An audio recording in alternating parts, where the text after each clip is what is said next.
કે જન આક્રોશ રેલી શા માટે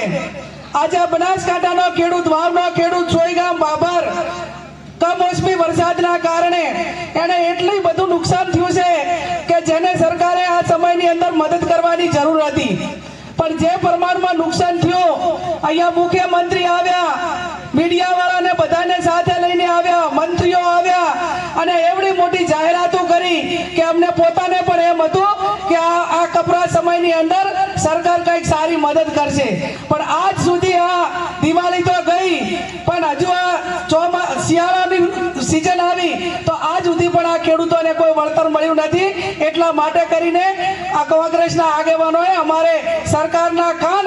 એના બેરે કાન એની જે અવાજ આ કાન બેરી સરકારને એનો અવાજ આ લોકોનો અવાજ ખેડૂતોનો અવાજ સરકાર સુધી પહોંચે એના માટે કરીને આ જન આક્રોશ રેલીનું આયોજન કર્યું છે। અહીંયા ખેડૂતો એક બાજુ કુદરતી આફતોથી ઘેરાયેલો છે અને બીજું ભારતીય જનતા પાર્ટીના નેતાઓ હોય એમના માણસો હોય તો એમને કમલમમાં બોલાવીને કોઈ પણ કોન્ટ્રાક્ટર જોતા હોય તો રાતોરાત મળી જાય, પણ મારો બનાસકાંઠાનો ખેડૂત આજે સિઝનમાં ખાતર માટે કરીને લાંબી લાઈનો લગાવે તો આજે મારા ખેડૂતને ખાતર મળતું નથી। એ આ પરિસ્થિતિ આજે આ બનાસકાંઠાના ખેડૂતોની છે। કોંગ્રેસની સરકાર હતી તો ખાતર આપવા માટે કરીને નેનોની થેલીઓ ભેગી નતા આપતા, ખેડૂતોને જેટલું જોતું હોય એટલું એરિયા ખાતર ને ડીએપી ખાતર એ સમય મર્યાદાની અંદર આપતા હતા। આજે વીસી ના જે યુવાનો એને ફોર્મ ભરાવવા માટે એના ઉપર દબાણ કરવામાં આવે, એને વધારાનું કામ કરવામાં આવે પણ એને ના વળતર આપે કે ના એમને કોઈ કાયમી કરે। આજે હજારો યુવાનો કરાર આધારિત નોકરી કરે છે જેમની નોકરી માટેની કોઈ સલામતી નથી અને એમને ગમે ટાઈમે છૂટા કરી દે।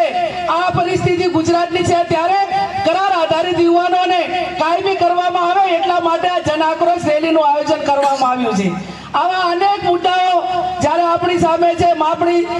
જમીનની માપણી સીટ હોય, ભારત સરકારનો કે આપણો ગુજરાત સરકાર જે પ્લોટ આપે છે ગરીબોને, આજે તમે જુઓ કે ખળા બવાડાનો સાહેબ એટલો પ્રશ્ન છે કે વસ્તીના ધોરણે ગામમાં જગ્યા રહેવા માટે નથી, ક્યાંક ખળા બવાડામાં રહેતા હશે અને વારંવાર એના વાયદા આપ્યા કે ભાઈ અમને એક વખત તમે વોટ આપો તો અમે તમને તમારે જેટલો ખળવાડ છે એટલું રેગ્યુલર કરી આપશું। ડ્રોન થી સર્વે કર્યા, અનેક વખત ચૂંટણીમાં વાયદા આપ્યા પણ આજ સુધી ખળા બવાડા એક પણ રેગ્યુલર કર્યા નથી અને કાયમી ચૂંટણીઓ પંચાયતી રાજમાં આવતી જતી હોય, કોઈ સરપંચ ચૂંટણી હારે તો એને સસ્પેન્ડ કરાવવા કે બીજાને કોઈને હેરાન કરવા માટે કરીને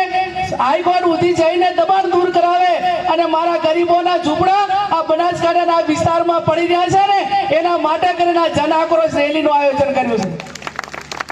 ત્યારે અનેક મુદ્દાઓ એવા છે કે જે સરકાર સુધી પહોંચાડીશું અને ખાસ કરીને એસઆઈઆર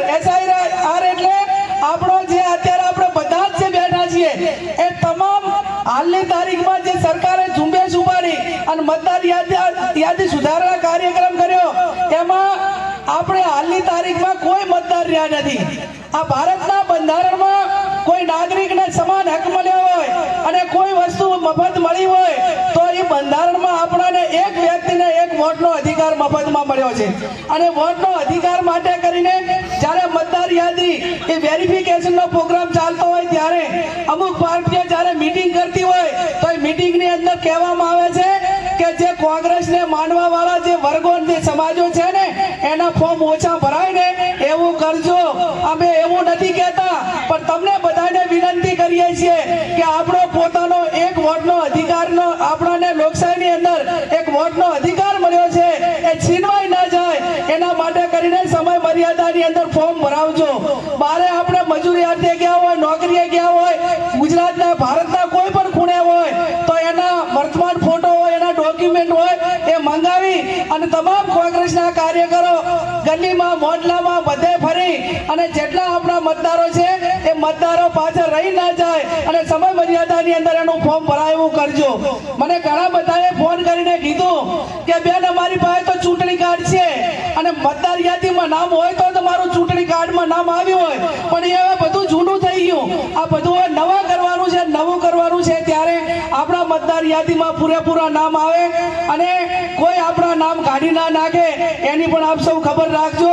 આવનાર સમયમાં જિલ્લા પંચાયતની ચૂંટણી હોય, તાલુકાની ચૂંટણી હોય, કે ગભે ગભો આપણે એકાબીજા સાથ સહકાર આપીને લડીશું. અને ખાસ કરીને તો આજે જન આક્રોશ ને કોંગ્રેસ પક્ષના જવાબદાર આગેવાનો જ્યારે અહીંયા સ્ટેજ ઉપર છે ત્યારે આ કોંગ્રેસ પાર્ટી છે કે સત્તા માટે નહીં પણ સેવા માટે સમર્પિત છે.